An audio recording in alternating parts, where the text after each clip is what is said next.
Good morning, good afternoon, and good evening, everyone.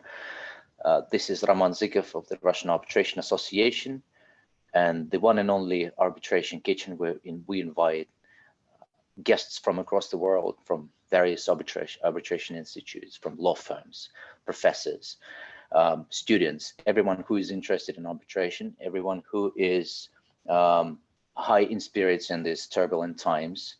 Today, we travel to Sweden to speak about Swedish innovation in general, about the Stockholm Chamber of Commerce, and we are meeting with Lise, who is the head of business development of the Arbitration Institute of the Stockholm Chamber of Commerce. Good morning, Lise. How are you doing today? I'm very good. I'm really excited to participate in this. And so I am, I've just finished making all the preps here, and I'm really looking forward to this. Good. Are you already on vacation or still? No, I got one more week. I would say that vacation has kind of started in Sweden. So I wouldn't say it's slowed down, because it never really slows down at the Institute, but Sweden most certainly has started to slow down. And we've had a record warm week last week. So it certainly feels like we're in the middle of summer. We usually don't get that many weeks of it. So I'm a little bit worried that we've had our summer now, and I'm going on vacation next week. So I'm hoping we get some back. Okay, well, I hope that July will be as good as June in Sweden, and you will have time to enjoy time with kids. I imagine that people are restricted with the traveling. A lot of plans have been canceled. So having a good summer in Sweden is actually a blessing this year. Well, yeah, I heard that all the pools were sold out in the Stockholm area of all the people trying to build their own pools when they can't go abroad. Yeah, I think there's a lot of people planning to stay at home this summer. Okay, is the Baltic Sea warm already? Well, that's a definition. I think it's warm enough for Swedes to jump in it. I would imagine that Russians can handle a bit of the cold as well. If you come from down south, I don't think you would touch it. It's quite cold. It's refreshing. Okay, it's very good. Okay, at least what are we cooking for lunch? Or is it something substantial or sweet? Yeah. It is very Swedish. We're cooking princess cake, or prinsesstårta in Swedish. It's a kind of classic celebratory cake that you would make for birthdays and other festive occasions. It's the reason why it's called princess cakes were actually originally called green cake, which is not very innovative. But it was created by the teacher for our princesses, the siblings of our current king. She taught them how to make this cake, and it was also apparently the cake that they favored the most. So there you have a picture of what it should look like when it's in classic, the classic interpretation of it, which I'll try to do today. So since this was so preferred by the princesses, it was called princess cake, and it has become a kind of a staple since then. Okay, I understand that it's not the first time you're cooking this cake. So I have a picture on the display. Exactly. So these are various cakes.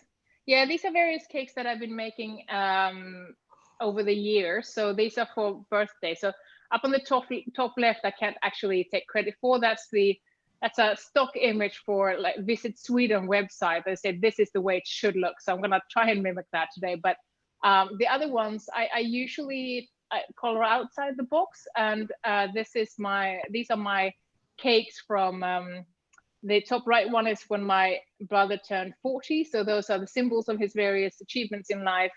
And then you have on the bottom one is various cakes that was ordered by my children for various birthday cakes in the last couple of years.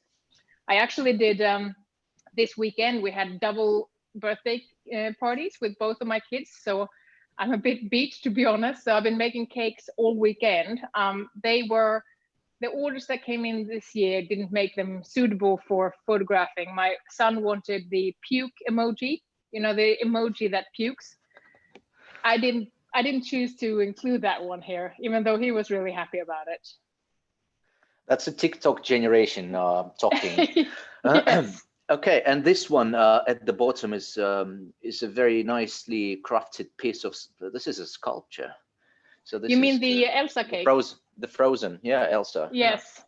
So admittedly, what I do there is you make the cake and then you stick a doll into it, and then you dress it with marzipan. So her clothes and the cake is cake, but the actual doll, I've used a plastic Barbie doll to make life simpler. Okay, let's speak a little bit about the ingredients. Now we know what we are cooking, how it should look. Now I have a list of ingredients. Can you walk us through? So we're gonna have one cake.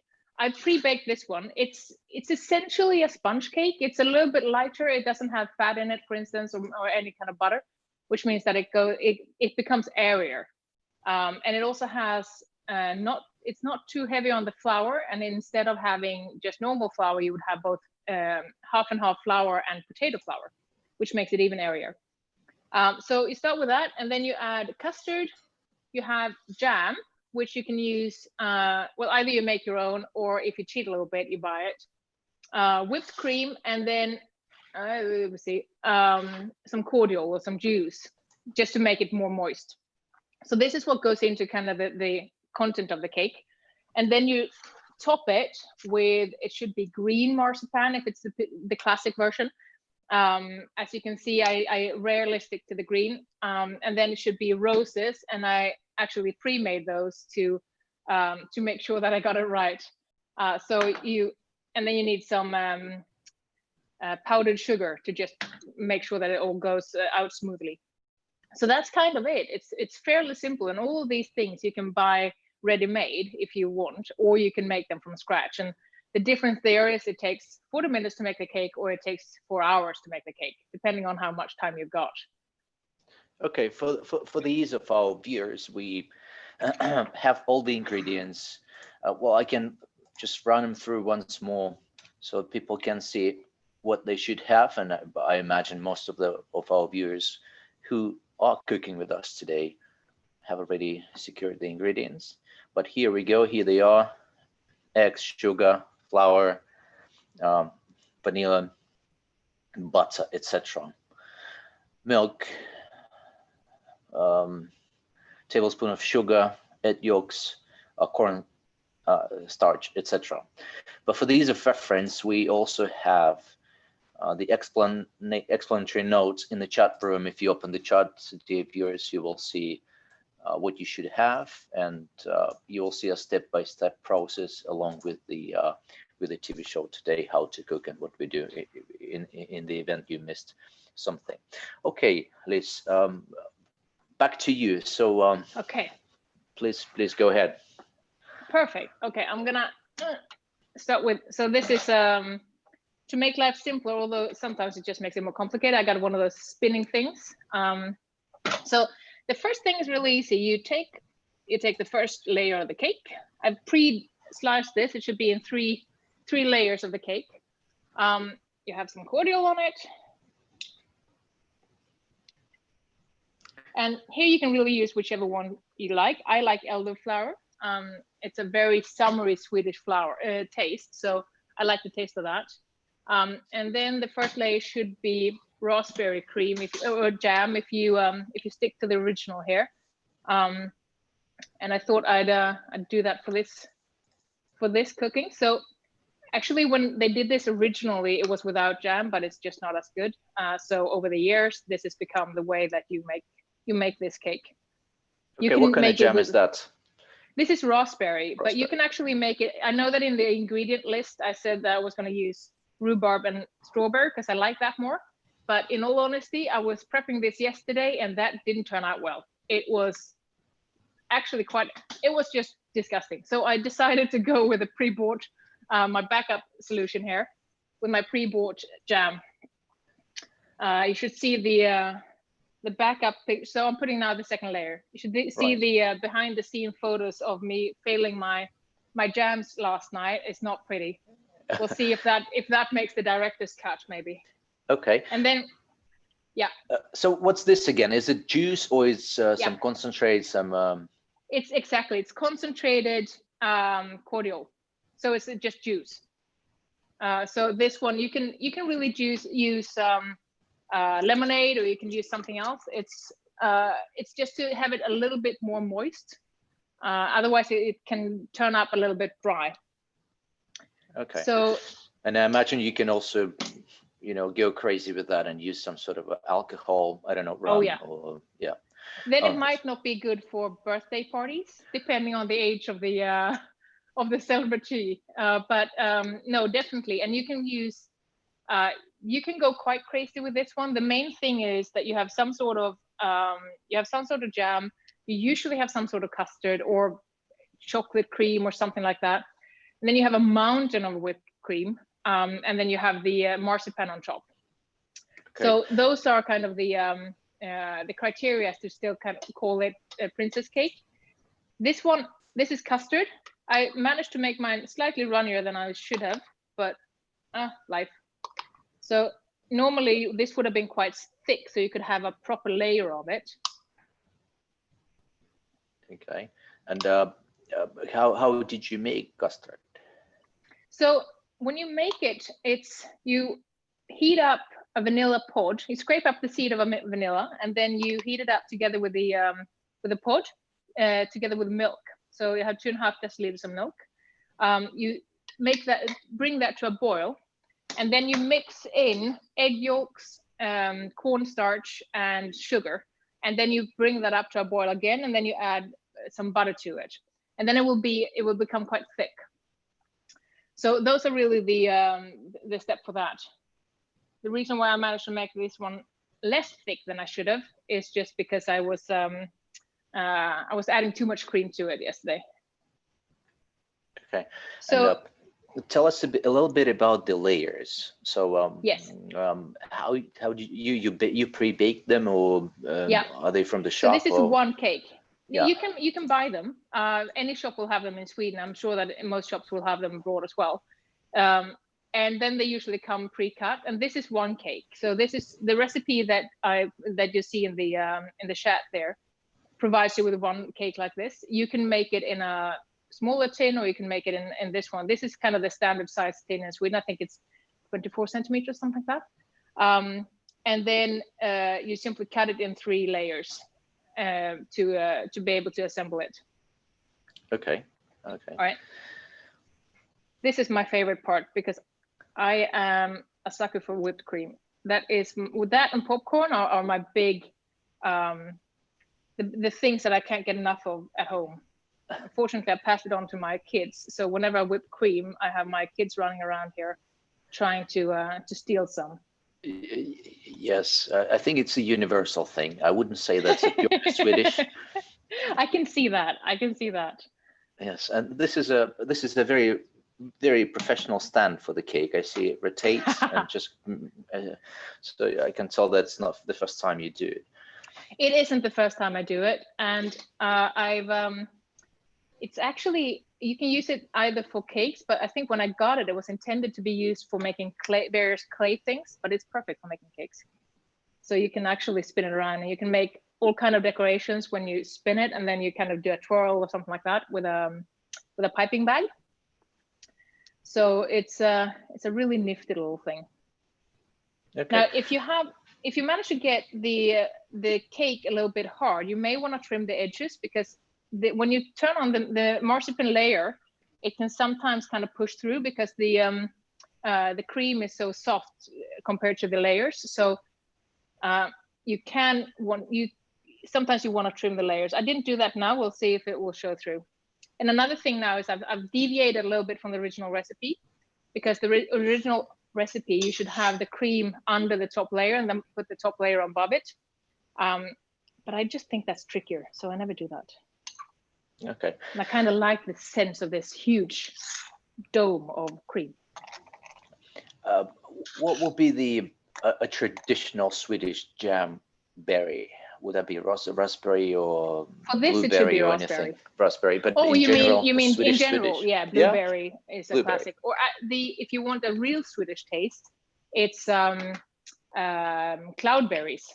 You know, they look like raspberries. They're orange. They have a very peculiar taste, and they're called the gold of the forest here. It's not for everyone, I would say. Children don't always like it because it has a bit of a, I don't know, it's a bit on the acidic side and it has a little bit of a bitterness to it. Okay, so this is the marzipan. Yes, let's Lise, let's let the cake soak a little bit with those nice flavors and everything, and go to some pictures of your personal life. Let's do it. Which you provided to us. So I'm now putting on a display several pictures of your family, I imagine. Yes. So what is it to have a family in Sweden? How is it? To tell us about your family. It's I mean, so I've got my husband, as you can see there, and then my daughter and my son. It's Ludwig and Ylva, and Ludwig is 9, Ylva is 7, and they're both in school now. We actually haven't shut down our schools here in Sweden, even though it's Corona,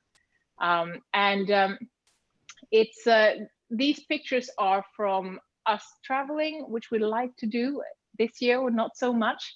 And then it's from Midsummer. So it's tradition. Midsummer is a traditional Swedish holiday that we just celebrated a week ago. And what you see on the bottom left there is the maypole, the midsummer pole.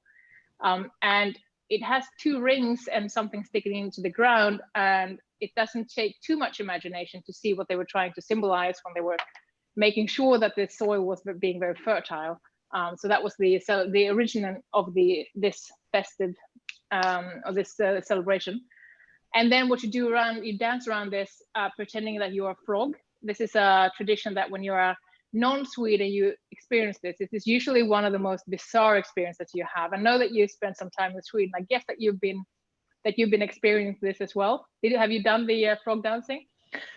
Never in my life. No. But I've seen it. Impressive. Yeah, You've seen it done. I've seen it done. Yes. It's because you do it at all ages. So you jump around, you pretend that you're a frog, and you sing a certain frog song. And then you also normally you would have this big flower, a lot of flowers in your hair, as you can see on the top right there is me and my son at a midsummer a couple of years back. And then on the top left there, right there, you've got me and Ylva, my daughter, at this is actually St. Marcus place in Venice a couple of years back. And the other one is also Italy. We are up in, I gotta say, I can't remember, it was north of Italy somewhere, and a tiny little village, just having dinner. So we've been to Italy quite a few times. That's one of our favorite places to go to. With kids, it's hard not to love the place that has pasta and ice cream everywhere. The kids think that they died and come to heaven. I agree. That's a paradise. Yes, that's what they call like paradise. That's what they call it, like a kids-friendly country. Very kids-friendly culture. Back to the Midsummer Festival. So yes. Midsummer is something which has the longest day and the shortest night in a year, and this is traditional for, I guess, Scandinavian and Nordic countries in general. Yeah. What else do you do on that day? Any special games or food or many traditions you? Yes, there's quite a lot of traditions, and we have a tradition in Sweden that, for whatever reason, we eat smorgasbord every time we celebrate anything. So we would eat smorgasbord, essentially the Swedish version of tapas. The most traditional aspect and the maybe most acquired taste there is pickled herrings. And that is, you pickle it, and then you usually spice it with various types of flavors or sauces. They're really good, but I can see how you, if you're not brought up with it, think that they're a little bit strange. They are in the same region as maybe Marmite or other kind of acquired tastes around the world.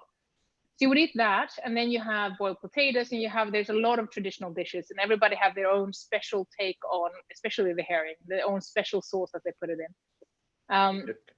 We actually eat very similar things on Christmas, on Easter, and on Midsummer, and the only thing that would differ a couple of things. So on Midsummer, you always have a strawberry and whipped cream, either as a cake or just as it is. And on Christmas, you add a ham to it, and on Easter, you add eggs to it, and that's kind of the variation. Other than that, it's the same thing.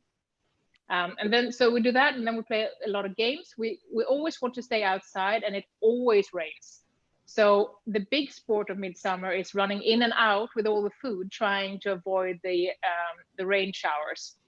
Because unfortunately it doesn't rain, or unfortunately, but it never rains all the time. It rains most of the time. So you always run out to kind of catch those 20 minutes of sun. And the big thing as well is to see whether or not it will be warmer or less warm than Lucia, which is kind of the equivalent of the in December. So it's on the 13th of December we celebrate Lucia. And some years you would have 12 degrees and rain on both of them, so miserable both December and June. But this year we had marvelous weather. It was 28 degrees, something like that. It was the warmest one in, I think they said 68 years or something like that. Okay. So it was a good holiday this time. Yes. One more slide about your hobby, which is painting. Yes, exactly. I paint. I've had a couple of different career choices that I was trying to pursue when I was younger, before I wound up becoming a lawyer. And one was that I wanted actually to become a painter or an artist. I gave it up, well, fairly early, but it's a strong hobby of mine. So these are some paintings that I made fairly recently. And most of them are made in acrylic. So now I don't have as much time to paint as I would have wanted. This is probably the reason why I make my cakes so elaborate. It's sort of my creative outlet that is more sanctioned. So it's but this is a strong interest of mine. Good, and I see that there are different techniques, different styles, and Art Deco and aquarelle and acrylic. So it's very interesting, very interesting side of you. And like you said, it's more sanctioned by kids, so they actually see the result of your artistic efforts when you cook cakes. So back to the cake, you have marzipan. Back to the cake, right? So I'm not gonna roll out the marzipan. You can buy these actually pre-rolled, at least here in Sweden. I'm not sure if you can outside, since this is such a classic Swedish thing. Obviously, you have these kind of versions in abroad as well, but usually then you use sugar paste instead of marzipan, which I think is way too sweet. So this has a really almondy taste. The thicker you make it, the easier it is to work with. If you buy them, they're usually quite thin. And that means that they tear quite easily. So I made this quite thick to try and avoid tearing it as I put it on, and also because I kind of like the taste of it. So I like it to be more than just a symbolic layer of it. And that's a dash of flour you have on the counter. It's powdered sugar actually. Oh, it's powdered sugar. Okay. Yeah. Sure. Almond is actually really it's powdered sugar and almond, and that's about it in a marzipan. To begin with, so it's a good one to use. I imagine you can buy marzipan in this global Swedish embassy called IKEA. Probably. I am sure you can. Yes. I'm sure you can actually buy princess cake, to be honest. Yes, and another alternative would be a Lidl, because Germans also use that for their cakes. So you might find, for those who have Lidl in their countries. Yes, I mean Lübeck, for instance, is really good with their marzipan. We went there a year or so ago, and the sculptures that they had made with marzipan and the figures, quite amazing. Okay, how thick should it be? You said it shouldn't be too thin, but was it? Well, it needs to be a couple of millimeters. So this is still, I don't know if you can see it, but this is still way too thick, because it wouldn't really, it would really weigh down the cake. So it still needs to be a bit thinner. And then when you put it on, you also need to be able to, you're gonna stretch it out, otherwise it won't fall shape to the cake. So it will be slightly thinner after you've shaped it, but it really should be quite thin, just not quite as thin as they get it in the store. And it needs to be larger than the cake with quite a bit margin, so it goes around it. There we go. And then especially when it's this warm, it's quite easy for it to stick. So if it sticks, it tears. So it's good to keep it moving. Right. And you have a nice kitchen. Is it your sommarstuga or summer house? Or? No, this is my house. This is your house. So it's yeah. And what you see now is the prepared bit that is not so messy as it is normally with 2 kids around. Otherwise, I usually you would see slightly more mess in the background. Okay, right. Okay, so you make it round and even. Yes, and as round as possible. And it because should be when sorry. No, go ahead.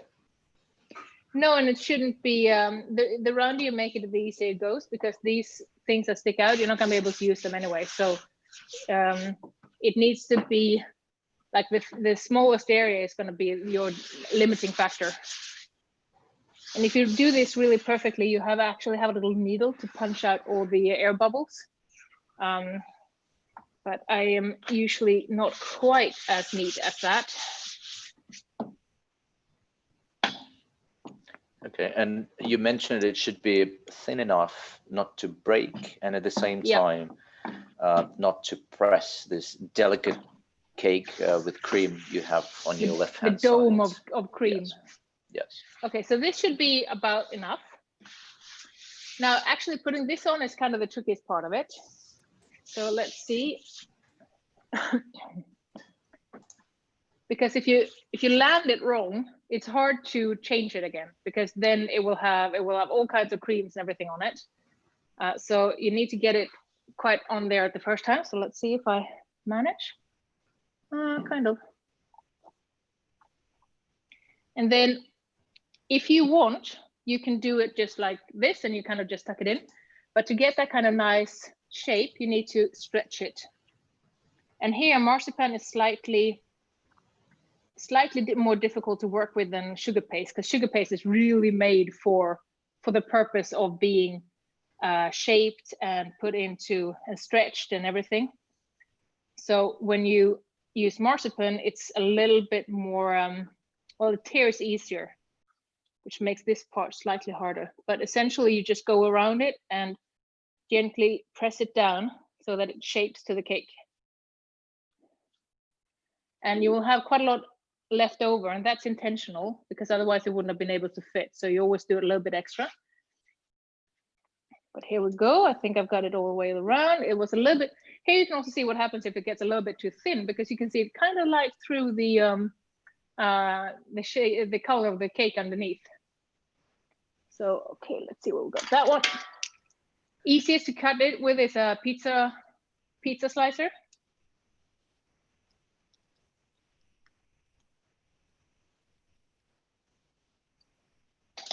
There we go.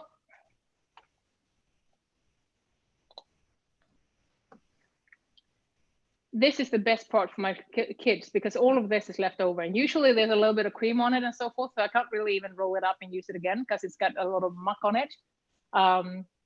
So when I do this, they will be standing lined up here to see what's left. And also if I start trimming the cake, because there will be so much cake trimmings all over. That's a good part of it. They were really disappointed that I sent them off to school when I did this cake. Okay, so by the time they come back, it'll be a goodiest time for them. So yeah, certainly. Actually, I'm planning. I'm going to bring this to my colleagues tomorrow. It feels like this is an SCC cake being cooked in this setting, so I'm going to bring it in to my colleagues tomorrow for them to have a try. Good. All right. Will you have any SCC logos? Or I should. I realized I should. No. I should have prepared a piping bag with some melted chocolate, because usually, as you can see in that first picture, there's some like dark piped lines on it. That's usually chocolate, and it's just for decoration, and you would write happy birthday somebody or so forth. So I realized I should have had one ready so I could pipe SCC on here. Maybe SCC RAA, but I definitely should have. I think you'll do okay if you just stick a Swedish flag there, and I think I will. I'm gonna go and find some. Yeah. The finishing touches for this one would be otherwise you're supposed to have, in the classic one, you're supposed to have a red rose. So this is, I made a couple of different versions of them where you kind of just, well, I mean, this is, you just roll up. Well, I will see, there is the camera. So these are all made with slightly different techniques, but they come out quite similar. You can see some of them still have the white powder on it because this one was even more soft, so I had to have quite a lot of powder in it. And then just stick them on there. There we go. And then the final touch is this can actually be done in an even better way. Hold on. To get the powdered sugar on there in a nice way, one of the easiest way is to use a sieve, a tea sieve. Okay. And this is your princess cake. There we go.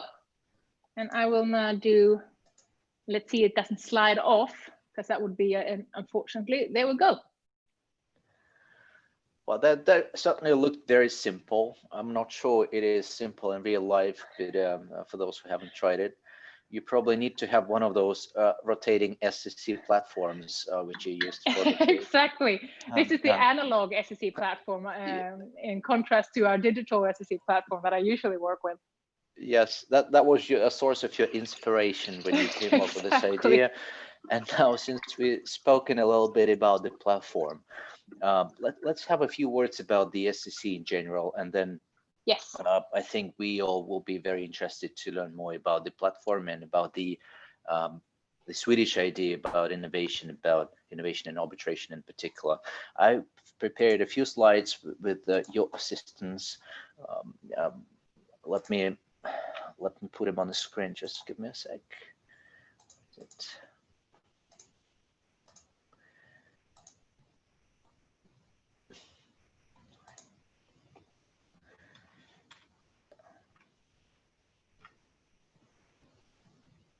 Oh, is it?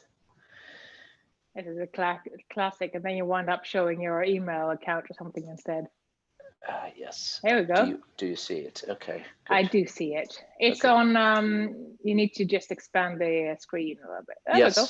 Yes. Just a few words about the SCC, which is a leading global, one of the leading institutes, renowned for its international caseload, and yes. with a particular focus on East and West. Tell us about a little bit about the SCC, please. Well, so the SCC is it's about 100 years now. We celebrated our 100 years anniversary 2017.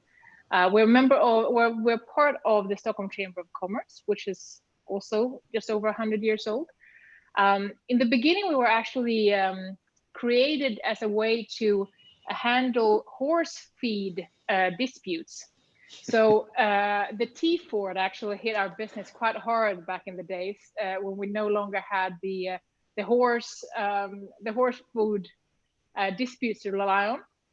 But since we were still in quite a lot of contract, it survived, and quite soon it started being used for other things. And it was predominantly a national or regional institute up until, especially I would say up until 1977, when there was a deal made between former Soviet Union and the US to resolve its international disputes or commercial disputes at the SCC. And although I'm not sure that specific agreement was used landed any disputes, what it did do was it spiraled us up into the international scene and made us kind of one of the institutions of choice for disputes that related to East-Western type of disputes. So that's a position that we have maintained since then.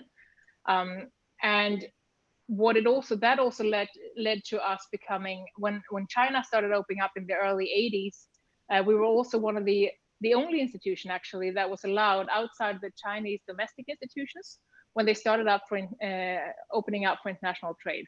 So again, that cemented us in this East-West dynamics. And that also led to us becoming written into quite a lot of investment treaties. So we have a strong caseload of investment cases, actually the second strongest in the world under the SCC rules. So that's us in a nutshell, and that has made us where we are today, where we're one of the biggest players in the world, and we have a roughly 50-50% in caseload when it comes to international cases and Swedish cases. As you can see on the graph that you're showing now, it goes a little bit like this, as it always does. Sometimes there's more international cases, sometimes there's more Swedish cases, but all in all, we average out on about 50%. Okay. So that's the way it looks right now. We actually have our current year is looking really strong. That's obviously, there can be thoughts about why it does in terms of the situation that the world is in right now, but it certainly is looking like we will have a fairly strong year at the SCC this year. Okay, do you see any correlation between the economic crisis and the caseload you have on the following years? We're gonna be making after this summer. We thought we're gonna look into our caseloads more, where we can see a slightly stronger trend. But what we can see already now is that we have younger disputes coming in. So we have disputes that actually, some of them at least, not all of them, of course. Some of them are just the type of disputes that we normally would see, but some of them have started during this crisis. Normally, you would have a slightly longer run-up from the time with the other origin of the dispute until we see it. But we can already now start seeing that we have shorter run-ups in those type of disputes that we see today.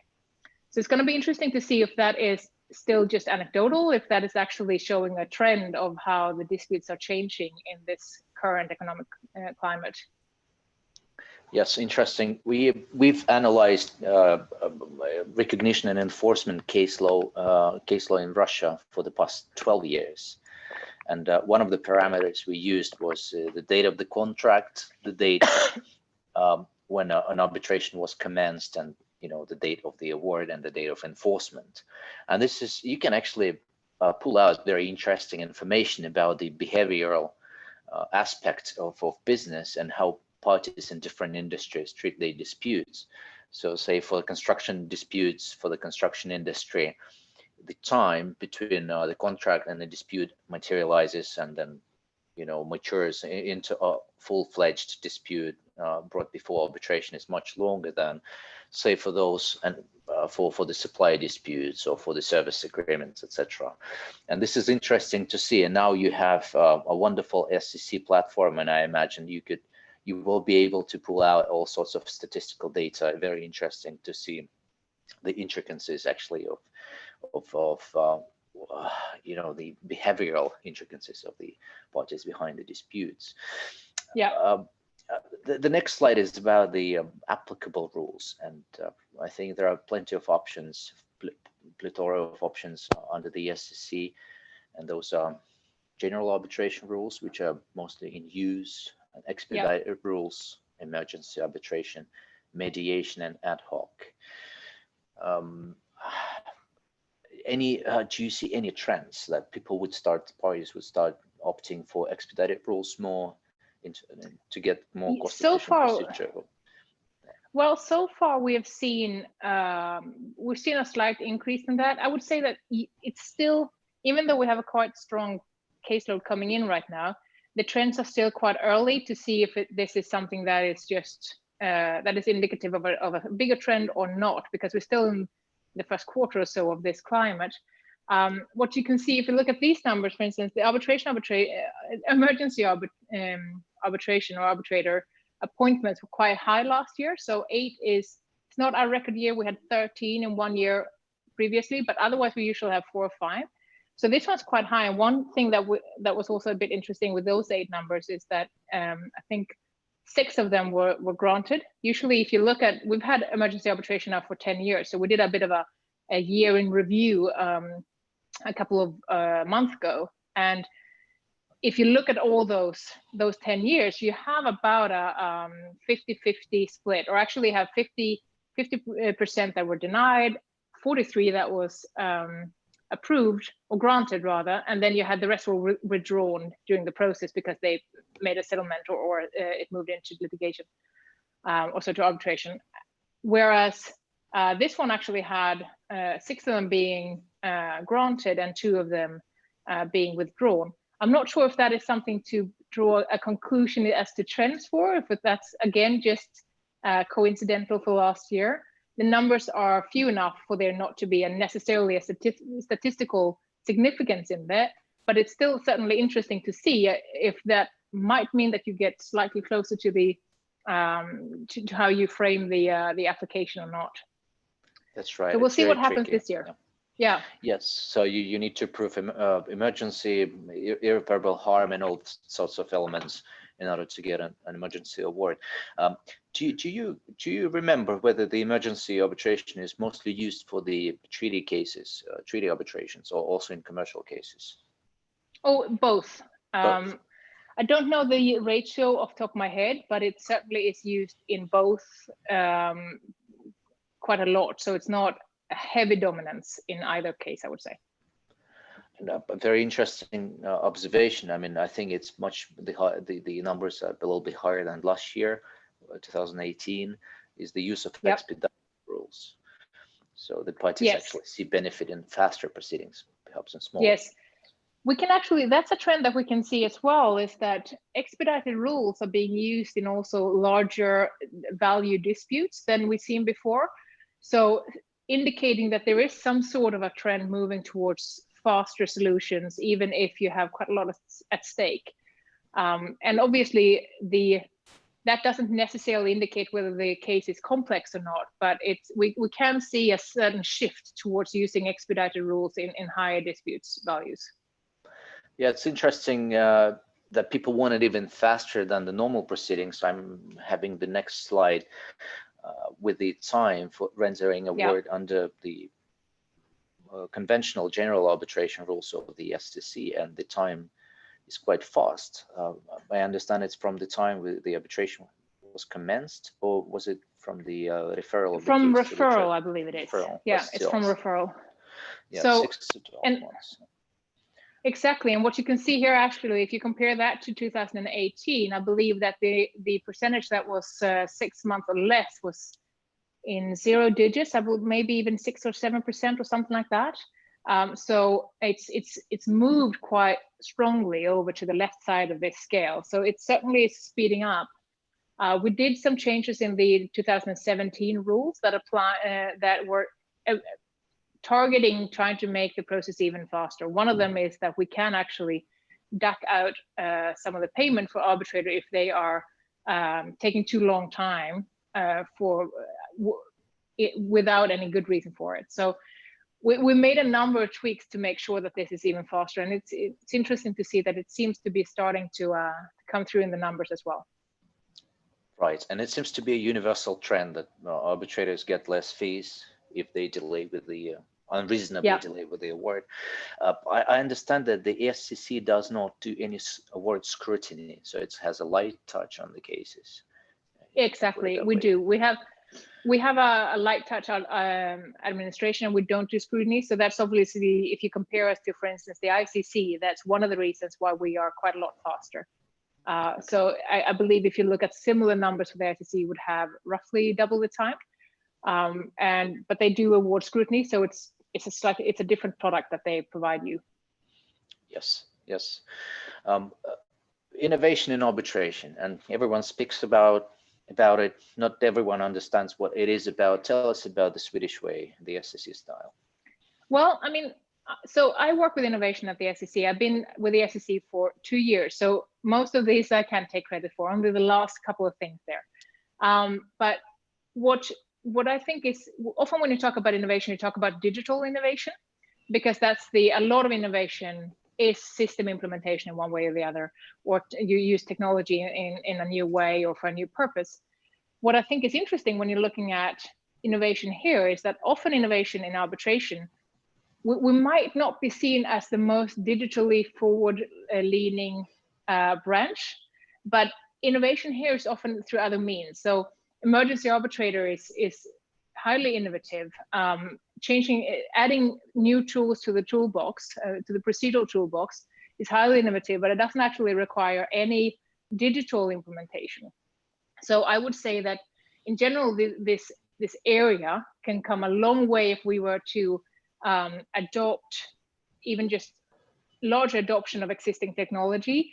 But we have come already a really long way in how innovative we are at the SCC, where we often are at the forefront here, but generally in terms of how we try to find new ways to resolve disputes in a faster and more efficient and cost-efficient way.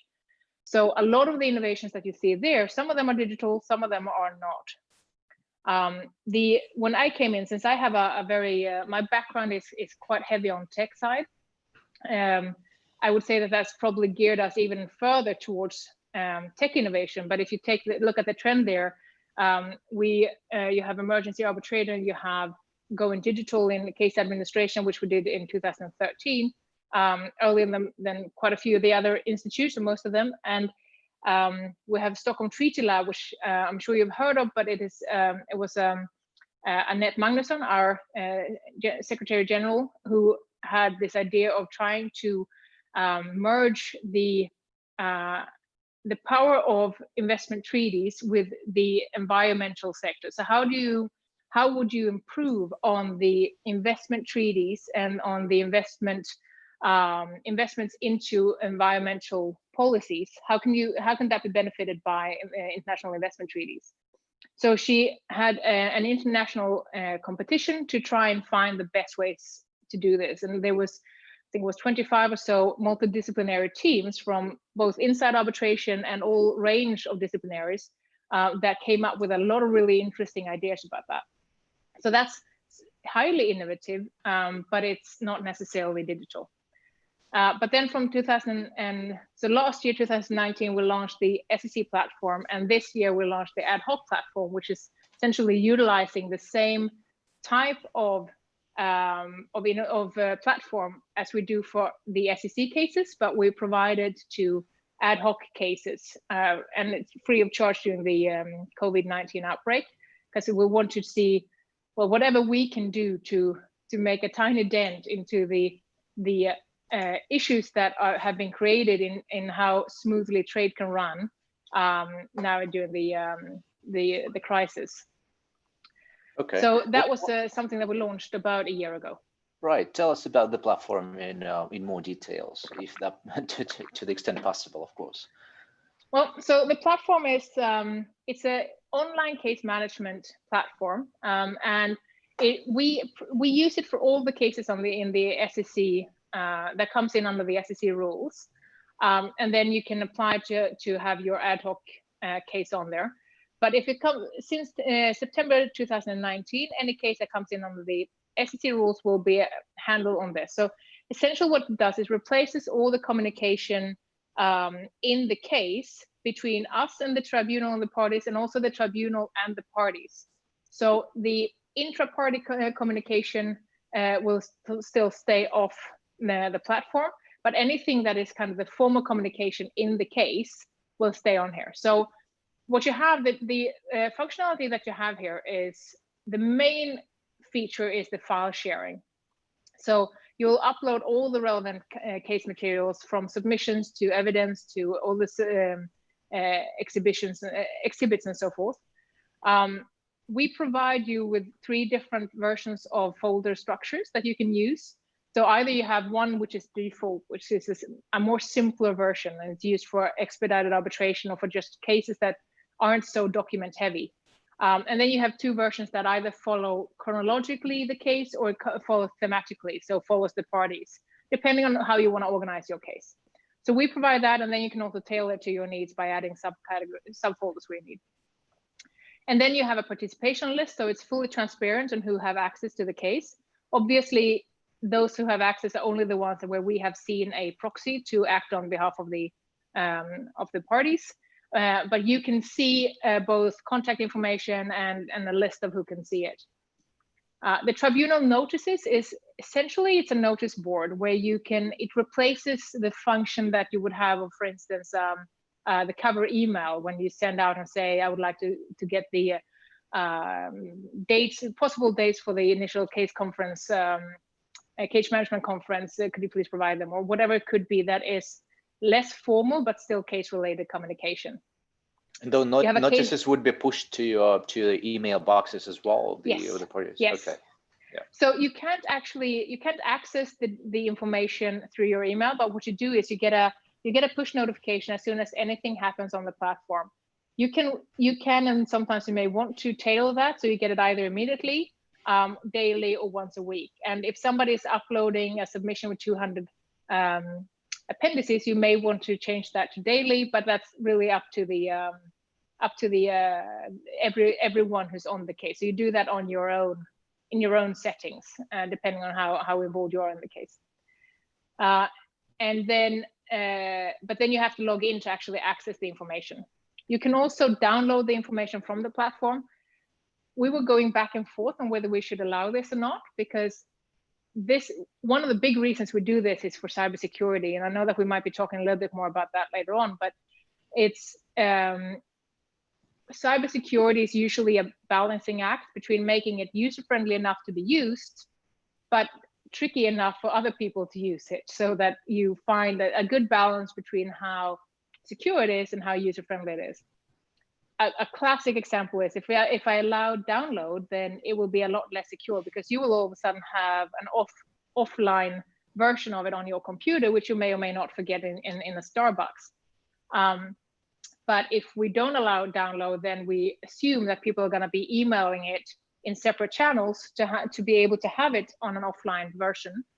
And then we're back to an even less secure, because email is really generally a quite unsecure method of communication. So striking that balance between user friendliness and cybersecurity has been one of the balancing acts that we've had to do all through implementation of this system.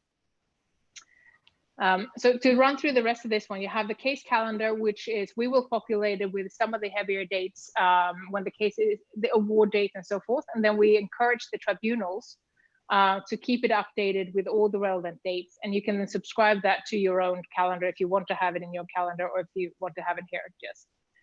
And then we'll provide archiving. So this site will stay open for a year after the arbitration is ended.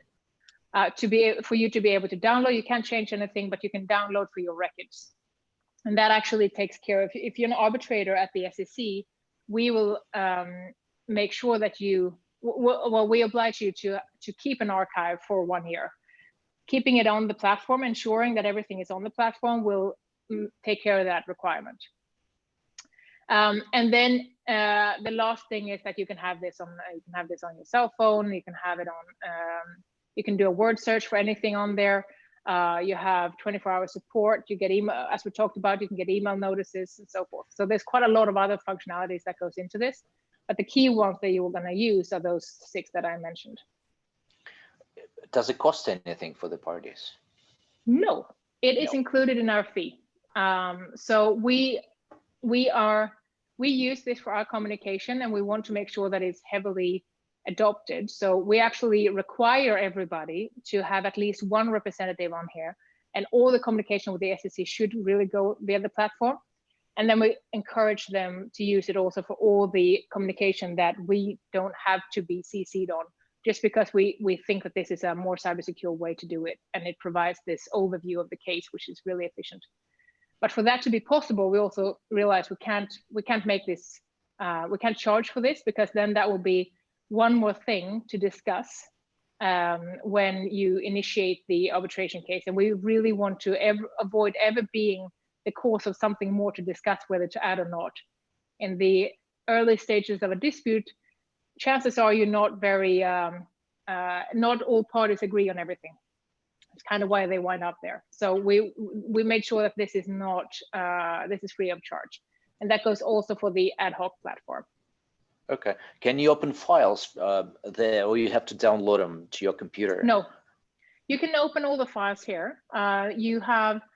There are some limitations to that. So if you have an Excel file with a lot of tabs, you will get that kind of PDF view version of it, which is not an optimal way of working with an Excel file. So then you may want to download it instead, but you can certainly see it. The other one option or exception is that we're working together with Exhibit Manager.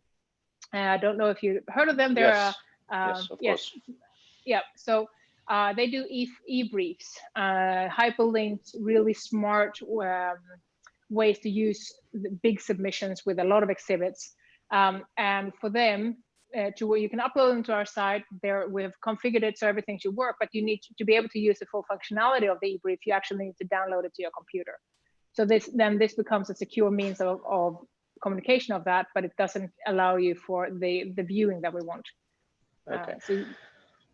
Does this program make up like an e-bundle with all the, say, exhibits from both parties numbered consecutively by date or by reference or anything like that? So any not as sophisticatedly as e-management does. So what you can do is you can tick box the folders that you want, and you can download them as a zip file that then will bundle them in an organized way.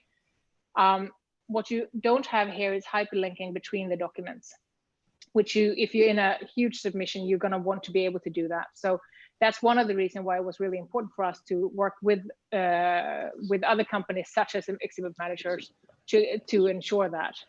Yes. But you can bulk print and bulk download from the site as well.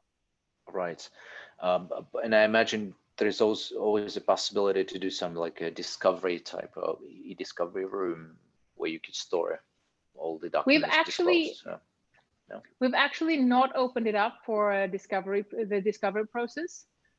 It's two main reasons. One is that it's usually quite heavy, and for us to be able to allow this to be free, we needed to have some sort of vents on this, or some sort of limitation. And the other aspect is that since it's not technically a part of the arbitration, it's a party communication that takes place slightly separate to it. We chose not to have it on there. And I would say thirdly as well, it would be it's a bigger GDPR exposure. So we decided to make sure that we have those aspects outside of this room. So that's still one area for some innovative company out there to make sure that they offer that opportunity. Right. Well, a good thing is that if you have a virtual hearing, you can of course share a screen, or the tribunal can share a screen and access this platform and open documents and just walk through the documents together with all parties, having everything in the same copies in the same place. I see that you have multiple apps. Does it mean that you also have mobile apps where you can access the SCC platform? Okay. So you can access it via mobile or iPad or tablet. So I would say that the user experience is better on the web. It's made for the wider screen that you have on web, and most people will use it on web, I would imagine, because that's where you have as your working your working desk. But you can use it for both, and especially if you get something and you want to fast check what it was that you got, then yes, you can use your iPhone and your tablet for it. And I know that there's a lot. Yeah, so I know that there's a lot that are using the tablet as well for demonstration purposes during hearings and so forth. So then it's really nifty to be able to use the platform right on there.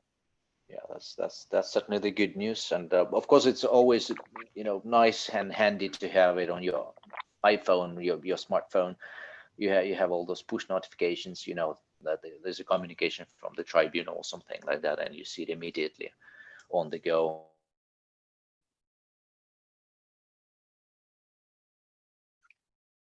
I'm sorry, Roman, I think you cut out a little bit there. So I. So. There we go. Now you're back. Yes.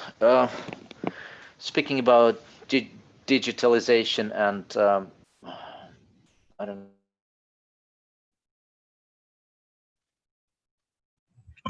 I'm having a little bit of trouble. Having a little bit of trouble, yes. There we go. I hear you again. I assume you unplugged your earphones. Oh, sorry about that. Yes, you should see me in a second. No worries. I will have a sip of water as well in the meantime. Yes, good. No, I happened just did disconnect my USB port. But in any event, so I think I'm back. Let me see. Yes, you are. Yes. Now back to. I'll share the screen again. So the next slide. The next slide will be. Yeah, the security of the Yes. security of the platform. Which means do you use? Is it encrypted, and how do you achieve that nothing leaks out? Exactly, and so this was one of our main drivers for wanting to have the platform in the first place is security.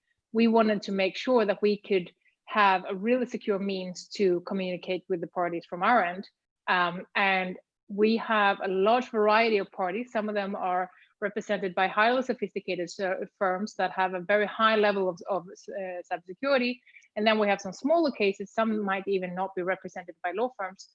And to be able to ensure that we have an evenly high level of communication in all areas, this was a really important aspect to us. That, and obviously that we believe that it's a great functionality and efficient time saver and so forth. But going back to the cybersecurity, what that meant is that that's also been one of our leading stars in terms of when we sort out the system and when we implemented the system. So when we look at cybersecurity, there's quite a lot of different areas to it. It's one of the biggest area. You tend to focus on the technical ability. So is it hackable? And the answer to that is all systems are hackable. And so I would, of course, there's abilities to hack this too, but there's a very high level to that. So that's one area to look at. And the way that we looked at that is that we continuously use external consultants to do so-called penetration tests, which is essentially when you hire them to try and hack the system, and they approach it from different angles. Either they are as a part of the system, or they are invited into the system. Or they try entirely externally. So I'm just gonna make sure that I charge this one. Can you still hear me? Perfect. So either they do that, and we do that on a regular basis, and we also work very closely with their security team. We know that they have a very sturdy security team without us getting in the middle of it, but we want to make sure that the level that they're at. So that's one area from the technical aspect. And then you have actually the physical aspect. So how where are the servers? How physical is that location? What kind of backing up facilities do you have? Should there be a flooding or a fire or something like that? So this one is they're stored in Germany. There's two separate physical facilities. So should there be something in one of them, that it will go to the backup copy, and you will have a continuing service anyways. So that's and that one obviously have all kinds of Mission Impossible level of how you get in there, and retina scans and those kind of things. And in that you also have the how well do you scan the people. So the security level that they have, and the Chinese walls that they have inside the company is also something that we scrutinized when we started working with HiQ, now part of Thomson Reuters. And the reason why we went with them is really because they had really good levels there. So then you come to, those are the two of the areas, but then you have two other areas that really relevant. And one is of course the legal area. So what are our requirements? GDPR and other types of legislation puts requirements on us when we have this kind of data. We've had those requirements in our internal systems throughout. So this doesn't actually change that. But it does put emphasis on it. So that's one area. The other one is, of course, how do we regulate with our users, and how do we regulate backwards to our suppliers? So all those three areas of the legislative aspect, of the regulatory aspect, have been quite heavily scrutinized. And there as well, we made sure that we brought in external experts to beef up our own knowledge in this. The fourth one, which I think is actually maybe the most important one, is the human factor. A lot of vulnerabilities you will actually find in human behavior. So You have the classical phishing, email phishing, of course, but those are just one way of preying on, not, I wouldn't call it gullibility of humans, but usually the human's nature of being curious or trying to help out. So you would have social manipulation is one area. So to address our own behavior, to make sure that that we don't make any mistakes, because we have the key. So we need to make sure that we train never to give it out. We have quite a lot of cybersecurity awareness training and so forth at the SCC. But then the other aspect of this is, of course, how do we make sure that the users don't make any mistakes? And for that, we need a really simple user interface. And that's when we come back to this dynamic that we talked about before. That is, if it's really simple to use, people won't make mistakes. And that's a very secure way to be in. But if it's really simple to use, that usually means that you have deducted a lot of the steps that actually add cybersecurity.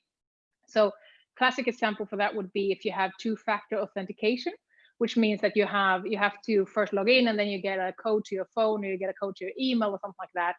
That means that you have a second step. That's really a hassle. And you can have you can lock that down a lot further. You can say that you have to be on this specific computer or this specific IP address or something like that. That makes it very secure, but it also doesn't make it very user-friendly. So we needed to strike that balance again of making sure that people think that it is smooth enough to be on there, to not try and go around it, and still high enough to have that cybersecurity. So all of these areas are something that we looked at when we started, but we also continuously look at throughout. So that's, I would be a fool to stand here and say that this is an entirely secure system, because they don't exist. So I would just undermine my own argument.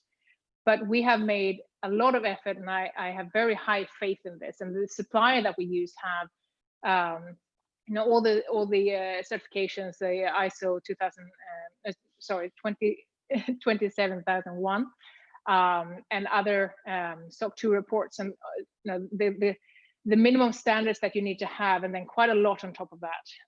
And they are working with about 250 or so of the big law firms around the world. So they've been scrutinized by law firms throughout. So that was a lot of words on cybersecurity. I took up almost the entire. I realized we're already past 12, yeah. But this is an interesting topic. It's very good that it's well thought, and you put a lot of efforts into making it secure, and I'm absolutely agree. I mean, even look at the most of the senior arbitrators, sole arbitrators. I mean, those who have the arbitration practices, who retired from law firms. You often see that they would use yahoo.com emails or gmail.com or something like that. So you wouldn't probably expect much of a security coming from the email exchange from those arbitrators anyway. So having this platform is certainly a way forward in terms of providing more secure communication between the parties.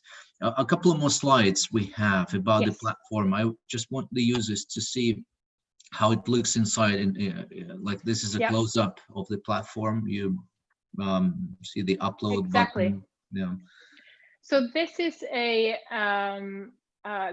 from looking from the files view. This is when you've entered the file. So you can see on the left side there you see option A, option B, and so forth. And option B I've expanded a little bit just to kind of give you an idea of the folder structure underneath there. And then you have again the option C. Then, as I mentioned, that kind of goes in a chronological order following the steps of the arbitration. And then you can see the documents that are uploaded here. What you can also see is I've looked at 2 of these with my user profile on this, and then they don't have that little gray box, but on the 2 of them, you have a gray box. One says updated and the other one says new. So that is for me to be able to keep track of documents and see, have I read them before or not? And I can also filter on this to make sure that I have that I've read everything that's come up there.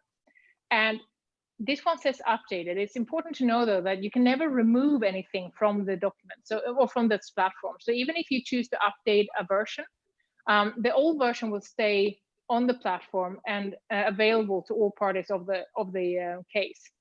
So you can never remove anything that was submitted to the platform. And that's a choice that we've made to make sure that you can feel safe with that anything that has ever been shared on this platform stays on there. but you still may want to be able to update it. So then you get this little gray box if that happens. You also actually have a snapshot of that. If you in the first page where you land, you have a snapshot of everything that's happened. Who's the party? Who are the parties? What's the next calendar items? What are the files that has been recently uploaded? And what are do we have any tribunal notices? You have that snapshot when you load the page. Right. Is there a size limit for documents to be uploaded to the system? No, none actually. I stressed that a little bit with our suppliers, because I said there's got to be a limit somewhere. You can't put up terabytes here, but they've come back and said that there is no technical limit. So far we don't have anything that hasn't gone on there. And I should also mention that we do have, in terms of individual files, there shouldn't be a limit. In terms of the total amount of documents that you're allotted in a case, we do have some vents to make sure that that single cases can't weigh down our entire storage that we have bought from our suppliers. So if you have a smaller case, and by that we mean less than 500,000 euros in disputed value, you get 5 gigabytes. If you have a case above that, you get 10 gigabytes, and that's included. If you need more than that, you can just keep running, and we will have a small fee. I would say that fee in normal circumstances will probably not be more than what you would have on taxi fees during the case. So it's quite small. It's 1,000 euros per 6 months for another 5 gigs. But so far, we don't have any cases that has gone beyond, I think, 2 gigabytes, even the big cases. So I doubt that we're going to see more than individual cases that would have any cost related to this. Okay, and for those who are interested in learning more about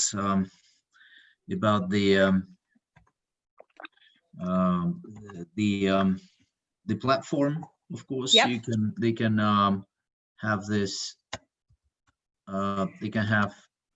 Sorry, goes back. They can use the guidelines, which are user friendly, and they have more information about what the system looks like. Before we end, I just want to take attention of our viewers and whoever will view it on YouTube, because this episode will appear on YouTube. Will be free to watch, no subscription is needed or anything.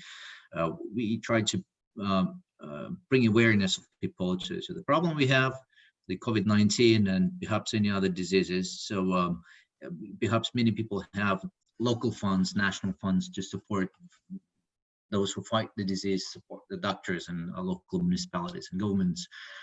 Because we are broadcasting globally, we thought to a little bit advertise the World Health Organization COVID-19 Fund, and if anyone wishes to donate a small amount of money just to assist those doctors on the forefront of the fight with the disease. So you will see this information here on the screen.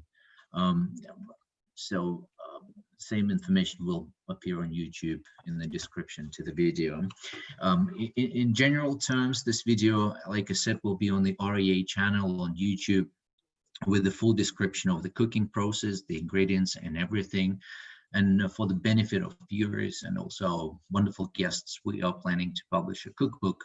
It will be called the ArbitRAAtion Kitchen Book.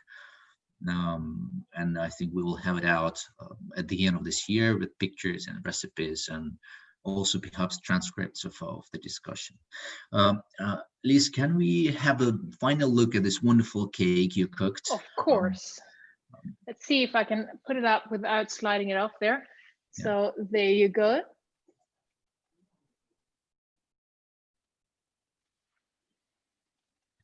So that was the Swedish princess cake, a very traditional summer cake with berries, with lots of white cream, marzipan, something sweets eat.